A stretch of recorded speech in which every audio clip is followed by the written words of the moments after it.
Hi, welcome back to Kingsware and Engage. It has been a very long time since I had a last update on the layout, and as you can see on your screen now, there is something completely different than the layout that I was working on. To be short, the old layout, Kingsware and Engage, has been broken down because we are in the process of moving to another house in the near future.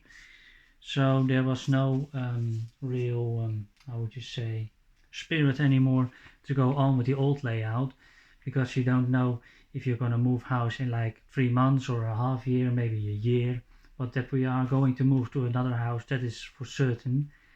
And so I really lost the inspiration for the old layout. So I decided just to break it down and set it on fire in the wood burner outside, and we had a really lovely warm evening from my old layout. It was burning very well. So there is no more Kingsware and Engage, but then again the idea of not having a layout for the next year, maybe 2 years, was a little bit too much for me, because I really like building on the layout and having a layout. So I decided again to move back into the garage, but this time build a layout in a modular form. So everything you will see in this video is removable. The layout is broken up in several pieces, so there are pieces from 30 centimeters with 100 centimeters for the back, in the back side, it's there, and the piece in front of you, it's a piece from 60 centimeters to 120 centimeters. That's also the biggest module of the layout, and all the other modules are smaller. And the modules in the back side, they are 30 centimeters deep, and they will hold on my fiddle yard. And the scenic modules are 60 centimeters deep, and the smallest one is 60 centimeters by 70 centimeters, which currently takes on the main station. We're going to list. So we are back in the garage. Yes, I know I told the last time that I had some water issues in here, so we decided just to have the heater working a little bit more inside here, so there will be less damp problems, and I have isolated the door a little bit more so that it won't be so cold in here. And it's just for a year, maybe max 2 years, before we move to another home. And you may be wondering, why is he building a new layout? And well, why is he building a new layout while there isn't a new home yet? Well, I've decided on this size of the layout. It's now 4.5 meters by 2.5, and that is a reasonable Dutch house room. So when we check new houses, we always look for a house that can accommodate this layout, maybe in a garage again or on the attic again. And Monday we are going to see another house where this layout can be situated inside the house on the first floor, and there will be even room to extend the layout with a meter. But I like the size of this layout now. 2.5 meters with 4.5 meters in Engage. You can really build a lot and make it look realistic.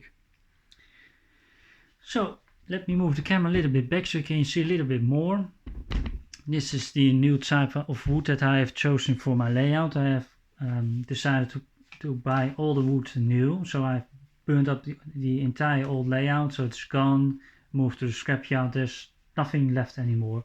And I've decided to use, in the Netherlands you call it populair wood, but in English it would be poplar wood, and it's really light and sturdy. So I've made everything from the same wood, so I can just use with one hand. I can lift out one module and take it away inside to work on it. It's really light, so it's really with weight in mind, and that makes it just easy portable to go inside or move to the new house, or maybe in the near future I am thinking about going to exhibitions with it, but on the other hand not sure about that yet. And today I had the idea, maybe I'm going to start with a second layout, but that will be a lot smaller, like 60 centimeters with 200 centimeters, so I can place there a small station, and I can just see if I like going to exhibitions, and then if I like it I can also take the big layout with me. But then again, I would need some friend or friends help me operate the layout, because doing it on my own all day is a bit tiresome.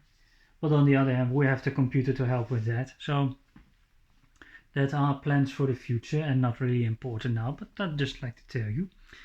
So, as you know from me, all my layouts are based on rail stations because it gives just a nice view. It just gives a nicer track layout, I think, because it's been thought about, it's been proven to work. So this time again, I used the rail station. And when I was searching for a new plan, I found in the BRM a plan of Plymouth stations, which they had adapted a little bit to work in a certain space. And I was always fascinated by the plan, but I always was like, nah, it's too big, I don't need it. But then I moved back again here and I needed a plan. And every time that picture came back in my Google searches from like, pick me. So eventually I thought, well, let's give it a try because it's interesting. It has really interesting things that I like. That it's mainly based on passenger trains, because I found out with the older layouts that I just don't really like shunting, and I like a goods train, but I prefer passenger trains above goods trains. So this layout is really focused on passenger trains, and you will see it in a minute when we could take a layout tour, and you can see how far the layouts already progressed on how many platforms I have to accommodate passenger trains.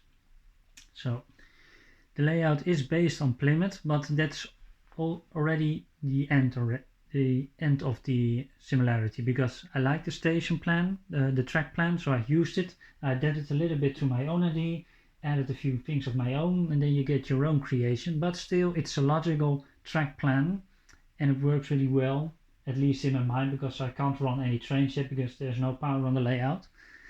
But the track plan works, and if you go a little bit to the right, there would be the Royal Albert Bridge, but that was too much for me to create in Emirates, and it's a single line bridge, so that would be a too major bottleneck on the layout if I just want to sit and watch trains run.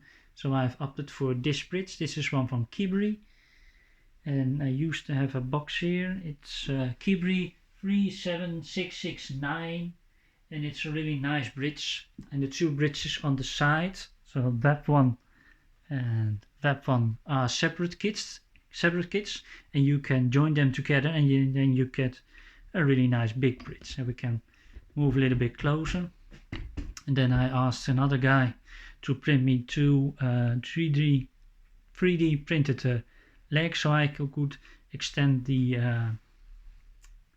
pillars of the bridge, so that I can have like the same height like the Royal Albert Bridge, where ships can go below, and there's a road below, and there will be a road here, and on the other side will be a road with some houses in the back, and there will be a lighthouse here in the front. But that's all future music. But the fun thing with the modular system is that I can work on every module when I want it. So I can work here on the water scene, and then maybe I can finish this one first and then move to another section and start working there. So it's really nice so that you can work on all kinds of projects, and when you can just finish one module and then move to the next one and to the next one and to the next one. So it's better than just working all year on electrics or on your track laying. It gets more diverse, so I can work on the scenery what I like, I can work on my track layout, because I still have to lay down the fiddle yards. That will be for the next coming weeks, because there's a shipment from Cheltenham Model Centre on the way with new curves and some points and some new wagons, of course, because I already had pre-ordered them. So I'm waiting for their shipment, and then I can work on the fiddle yard in the back, and then I can also test how the modular system works when I pull them out. Because I have to remove the modulars in front to get to the back. I can also work with the modulars in front, but that would be very inconvenient with the track laying. So once I will start working on the tracks in the back, then I will remove all the modulars in the front, so I can work on the back. But that will be ready in like 2-3 weeks, maybe less. I don't know. Depends on how much fun I have. So let's take a tour on the layout. It's easy. So this must be, it's like the Royal Albert Bridge, like I told you. And then let me move the camera a bit like this. There will be probably a tunnel here, and then the layout curves 180 degrees and goes over on the back where the points are now on the back, and it goes behind the castle, behind the back scene of course, and then all the way around the back to the other side of the layout. So that the layout will be a round layout. So there's no helix anymore, there are no elevations anymore. All the tracks is laid flat on the table, and the table will be higher and lower than the tracks, but the tracks will always be on the same level, so no trains going up, trains going down. So that will be much easier because I can run trains with 10 coaches and 2 engines, so I can use replicate the double-headed trains towards Cornwall, so with 2 let's say 2 warships or 2 High-Max and then 10 coaches, and that will still fit into my station, but only on 1 platform. But all the other trains can be with 1 engine and 8 coaches, so I can run also full length HST on the layout, and that's something what I really like. And I'm also contemplating if I want to buy the Royal train from Colonel Model Center, but well, we have to look at the budget, and I also want to buy other things, so, and you can spend your money only once. But on the other hand, my birthday is coming up, so maybe I can buy it, and that would be really nice on the layout. So let's move on a little bit. Let me put this aside, it's paper. So here will be the Metcalfe Castle. It will be called King's Landing, and as you can see, the castle building is higher than the walls already because I have placed a box below it. And when it's finished, the castle will be raised like let's say 7-8 centimeters above the track, and the part on the right side will be lower, so there will be several elevations in the castle, so you create more height and more depth in the castle.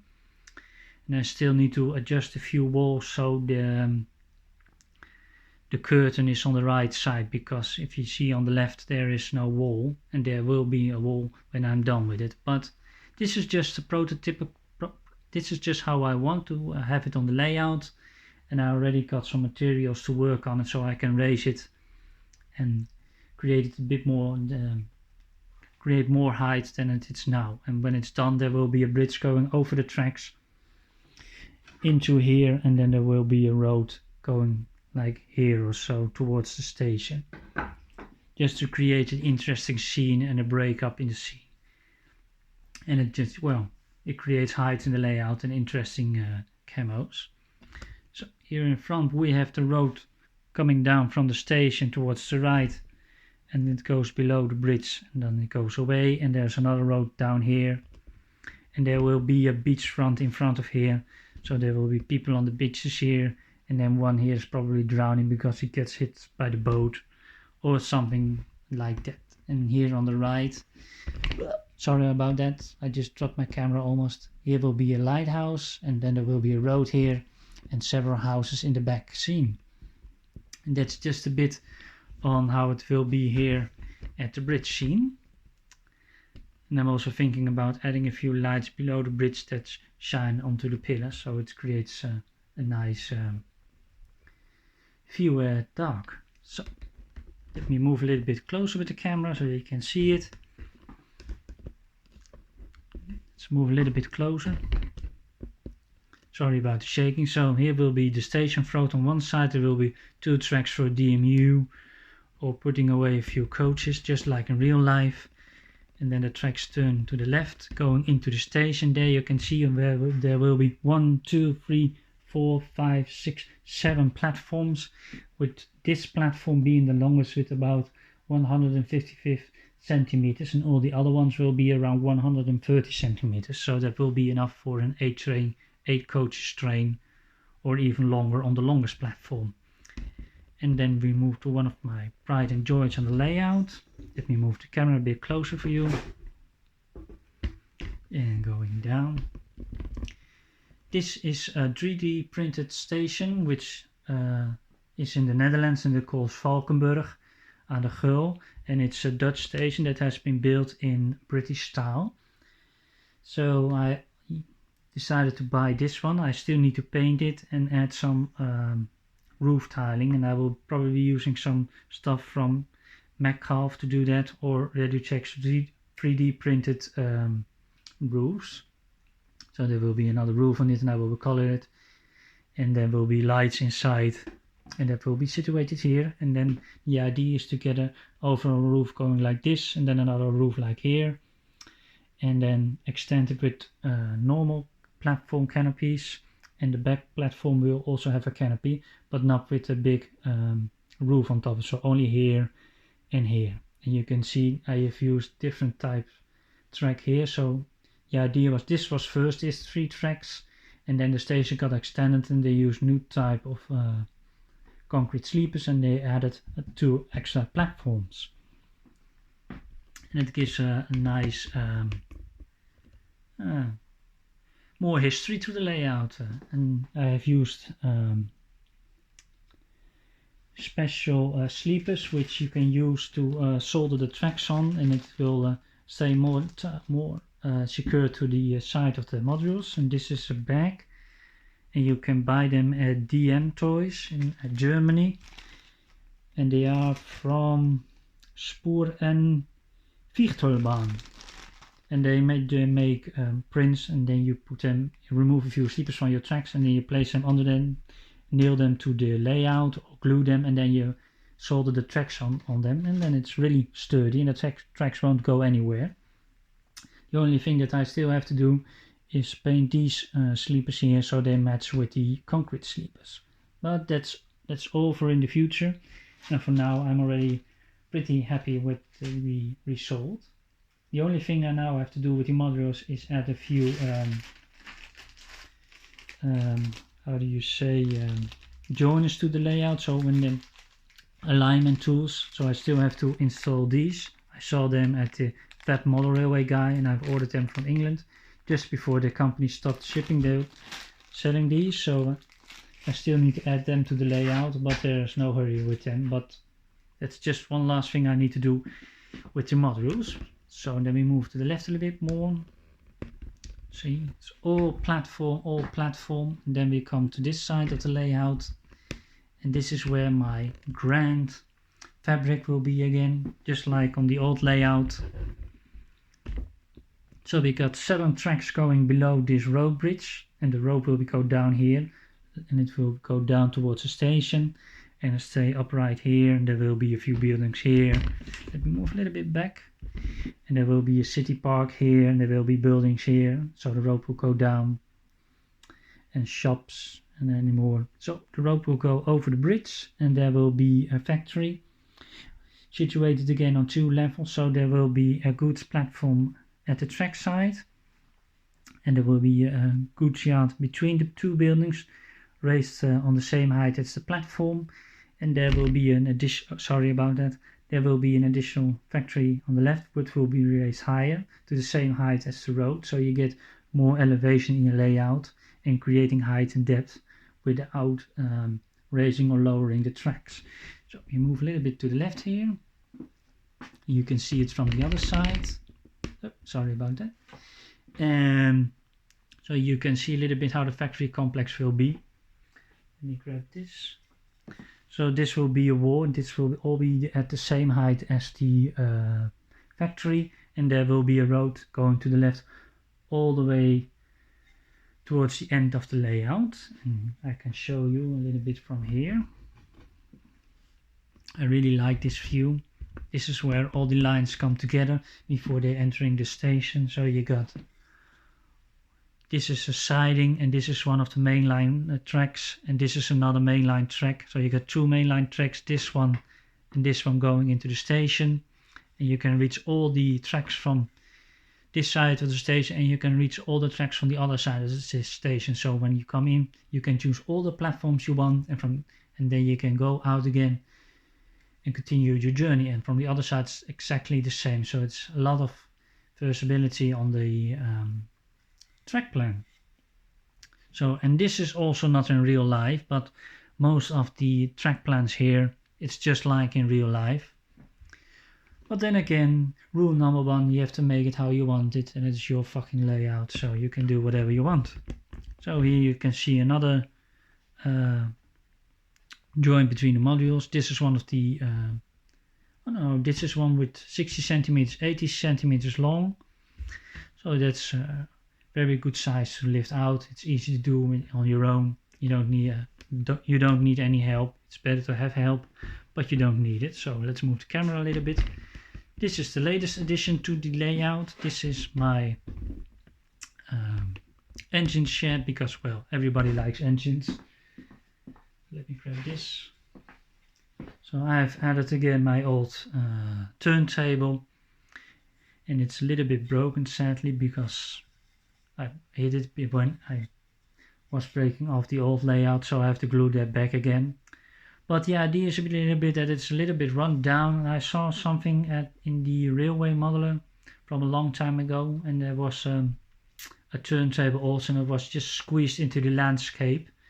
I believe it was based on a station in Dundee, and it was also a little bit like this. So then I thought, oh, that's a nice addition to the layout. So I first wanted to sell it off because I didn't really need it, but in the end I'm happy that I've still kept it and that it's in place right now. So there will be a road in the back with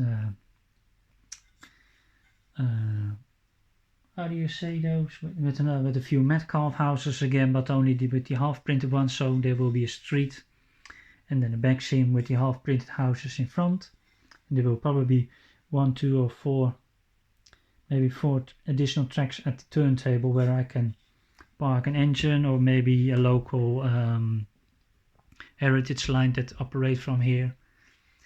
And there is also my trusty engine shed again with the 2 inspection tunnels, so trains can run in here, can stand here, or go inside.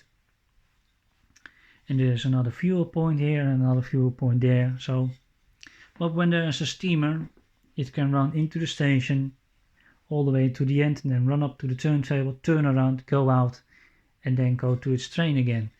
But it can only reach the last platform, so, or the train has to move a little bit through the station flow, but you can reach all the tracks from the turntable. It only takes a few zigzag moves, but then again in real life you also have similar situations like that. And to be honest, the turntable will probably be more like a gimmick on the layout than it will be really used, because I just like to see the trains run and I don't really like the shunting part. But this is the locomotive depot, and I see we're already moving towards 23 minutes, so I have to stop talking soon. So this is the main line, the down line and the up line, and it goes into a tunnel. Not sure about the tunnel yet, but then the tracks will go to the right below the pile of tracks, and then it goes to the right, make a 180 turn, and it go to the back, and there in the back will be the feeder yard. But I haven't really decided yet on how I wanted the feeder yard to be, because in my first plan I only opted for 8 tracks, but then again my collection of trains is really growing, so I'm thinking about starting on this side for the inner line to create here a feeder yard, and then on the other side of and if we move to here, to create here another feeder yard for the outer track. So you have 2 feeder yards and they will meet in the middle, and in that way I can create more tracks, so maybe like having 16 or maybe 20 tracks in total. So 10 tracks for the inner layout and 10 tracks for the outer layout, but I'm not sure if I can fit that all in the available space. But at least that's the idea, and I'm hoping to show you that in the next few weeks how that will be. And the most important thing is that I really hope that this layout will be finished, or at least more finished than all the other layouts that I've started and that I've shown you in the videos, because it's always nice to start a new layout, start with fresh ideas, but in the end you also want to finish something. And I really want to finish this layout, but the most nice thing about this in modular form is now that I can just easily take it out of the garage again, put it in the truck, and then ship it to the new house, and I can continue there, because I don't know if I will be in this house for the next 3 months, for the next year, and maybe if we don't have any luck, we'll be staying here for maybe 3-4 years, and then 3-4 years without building a layout is not really an option for me, and building for like a half year or a year on a layout that I have to break down completely was not really an option for me, because you lose motivation if you know you have to break it down within the next few years or months even maybe. So that's it for about now. I hope you enjoy this rather long video of 25 minutes hearing me rattle in English. Yeah, so that's it. Let's just make a quick flyby of the layout. It's nice to do. So the train comes here over the bridge and it goes into King's Landing. I really like that name. So there will be water here, beaches, raised houses, so you get elevation in the layout. And then the train runs into King's Landing, and here will be the major GWR station building with the great noble roofs and big platforms. And then the train moves on again towards Cornwall, passing by the great factory, going under the bridge. I still need to find a suitable bridge that can span that gap, because most bridges that I have found are 15 centimeters, which is just too short, and other bridges are 30 centimeters, and I need a bridge of 22 centimeters. So maybe I just have to ask someone to print something for me in 3D so I can have a proper bridge here, just the way I imagine it in my head. So the train passes below the bridge and then moves in over the station road, and then goes onwards again towards Cornwall, passing the engine shed and then going into the tunnel and passing the forest on the left side here. At least that's the idea, creating forests, because I first had the idea of building much more landscape on the layout with deers and squirrels and everything like that, but in the end I opted for an urban layout, which I also really like. So there's a lot of things to do, and let's hope in the next update that I have more to show you. So with that and this last view of the layout,